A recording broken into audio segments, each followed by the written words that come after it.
Necas is in. Down the slide with the wrist, he scores! This is Martin Necas. He is the newest member of the Avalanche after Colorado, Carolina, and Chicago teamed up to make arguably the biggest surprise trade of the last decade. Immediate reactions online are showing that people think the trade was pretty fair value, and I agree. But it's only because I think Martin Necas is better than a lot of people online will give him credit for, and the Avalanche might have just built the fastest and scariest offensive team in their franchise's history. When talking about Necas, the most obvious starting point is his immense speed. He's fast, like he might be the fastest skater in the world. Look at where he ranks in percentiles for skating. He should be 99 speed in NHL 25. He set the skating speed record this year and is third in 22 mile/hour bursts, behind McKinnon in first and McDavid in second. That was the same podium as last year, so you can definitively say these are the three fastest skaters in the world. What's interesting about this, however, is before last season, Necas was still quick, but not fastest player in franchise history quick. The 2023-24 season is when he took that jump, but his point totals actually lagged behind on it.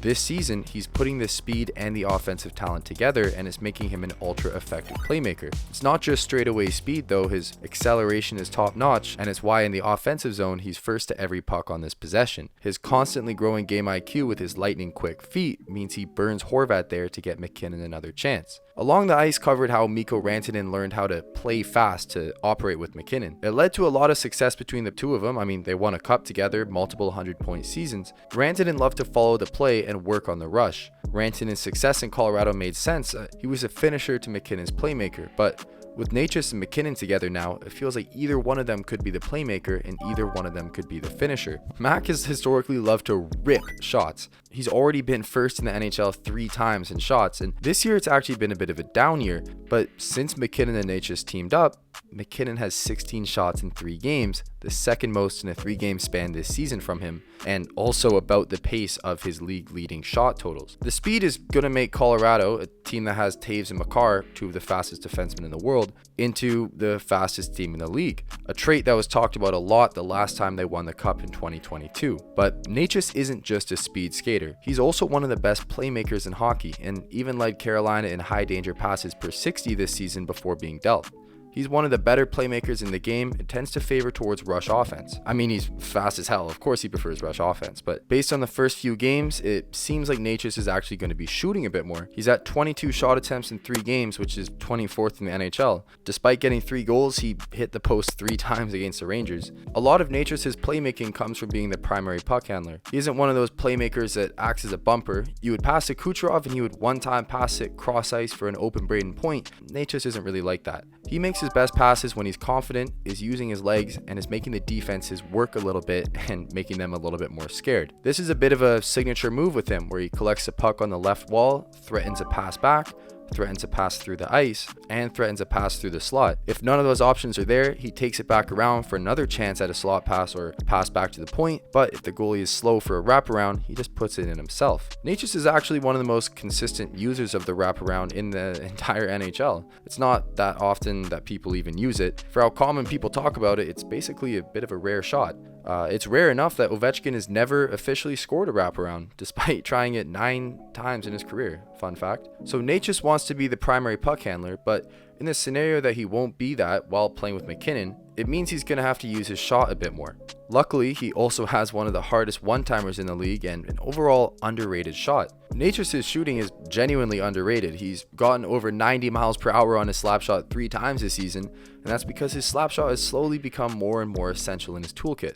He's 6'3", 195 pounds, surprisingly large for how many people perceive him as a skill guy. His frame helps him get insane torque on the shot, but it's not just his slap shot. His wrist shot is strong enough to completely force it through a goalie. The shot is quick and he can get it off in a hurry. He knows you can't be patient with loose pucks, and he makes quick, accurate decisions with it. You describe Necas as a playmaker, but he really does seem like he could be a sniper if you needed him to shoot more. He's going to be playing with Makar and McKinnon a lot, and those guys both have great shots but prefer passing. Necas seems like a similar archetype, which makes his team absolutely ridiculous to try to defend. Fast playmakers who all have elite shots but prefer making the best possible pass if it's available. What the hell do you do to stop that? In terms of generating offense, he is absolutely a rush first player, but his forechecking definitely has some room to be explored. He used to play the F3 role in Carolina and sat back in the offensive zone. This worked because Carolina is currently the best forechecking team in hockey, and having Necas sat back a bit lets him facilitate when he gets some open space.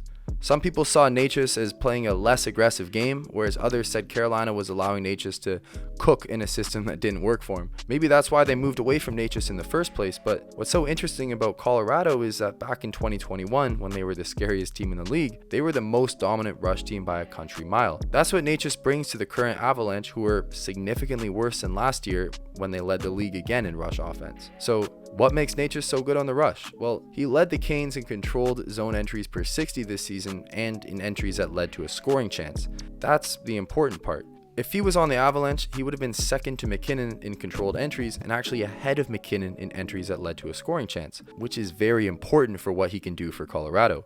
Necas is genuinely elite at entering the zone and getting a decent chance off for his team. With McKinnon, that's going to be insanely exciting. You can kind of imagine already what kind of chemistry GM Chris McFarland was expecting out of the pairing going forward. Colorado already leads the NHL in offense generated that stems from the defensive zone and in offense off of defensive zone counters, but overall their 5v5 rush offense is significantly worse than last season and is in about the bottom half of the league. With Necas, converting opportunities to actual chances feels way more plausible considering he was able to do it in Carolina. If I had to guess, that's the point of this trade overall, and that's why Colorado felt comfortable shipping out a reliable 50-goal, 100-point guy in Rantanen. Damn, and he wanted to stay. What the hell? Colorado wants to be a team that's so good at counterattacks that it makes you second guess your moves in the offensive zone, and that's kind of what made the 2022 Avalanche so good when they won the Cup. Having Makar and Taves back there with so much speed meant that a single wrong pinch or a slow pivot could turn into a 4-on-3 the other way, where Colorado has all of the fastest guys on the ice. They want to do that again with Necas, and I don't know if I blame them. Some other random notes, you don't expect Necas to kill any penalties. He's an offensive forward first and foremost, and you want him saving his energy for the 5v5 offense. His 5v5 defense is not great. You don't really want him out there protecting a lead with a minute left, basically.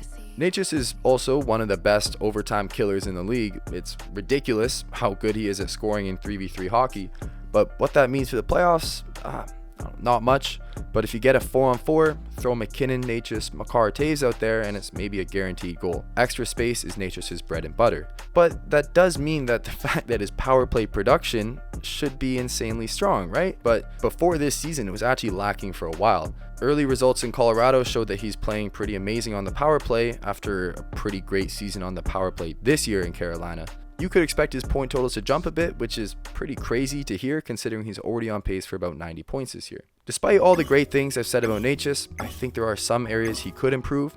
For one, his consistency is a little bit scary for a first-line guy. He's on one year and off the next. He has months where he looks like a top 10 player in the league, and then a couple weeks later, you realize he went 6 games in a row without a point. I think part of that does come down to the blender of lines that he's been on in Carolina. He hasn't spent 300 plus minutes on a single line since 2021 when he was with Trocheck and Niederreiter, neither of which are still on the team. That was the season he hit 41 points in 53 games as a 22-year-old. Keep Necas with McKinnon, and it feels pretty reasonable he could hit 100 points on that line. Call me crazy, but I mean, I could see it. The other part of his consistency issues is that he is still pretty young. Like I said earlier, he elevated his top end skating last season. That leads to different opportunities offensively that I don't think he fully realized until this season. The other area of improvement I would like to see out of Necas is in his play in the playoffs. Rush offense historically does dry up in the playoffs, and Necas' reliance on rush magic does as well. The question here is if Colorado's hyper-aggressive rush play is going to work to Necas' advantage come playoffs instead of working against it like Carolina's shutdown play style tends to do in playoff time. Follow-up question, if Necas has a great playoff run this year with Colorado, do you maybe start to look at Carolina's system as an issue, similar to Vegas a couple years before they won the Cup? Interesting question, but that's for another time. Martin Necas is a speedy puck-handling playmaker who has a great shot. You might think of a Mitch Marner player comparison if Necas was better at playmaking and defense, but had a worse shot. All of this combines into building what is actually a pretty unique player. The fastest guy on the ice at any given night, unless you have Nathan McKinnon on your team or on your line. He has one of the hardest slap shots in the league, but overall he does prefer to pass. Pretty sick hands and can make a highlight out of any random breakout play. He's pushing on the elite boundary as a player, and it definitely hurts to lose a near MVP caliber player in Mikko Rantanen, but getting Martin Necas back should lead to a long-term success story in Colorado. If you enjoyed this video, please make sure to subscribe. We're working on a couple different videos right now all at once, including one that was talking about Rantanen in Colorado, which we had to scrap. No, I'm kidding. I don't know. We might have to rework it or something. Well, we'll figure it out. Let us know who or what kind of video you would like to see next. And again, thank you so much for watching.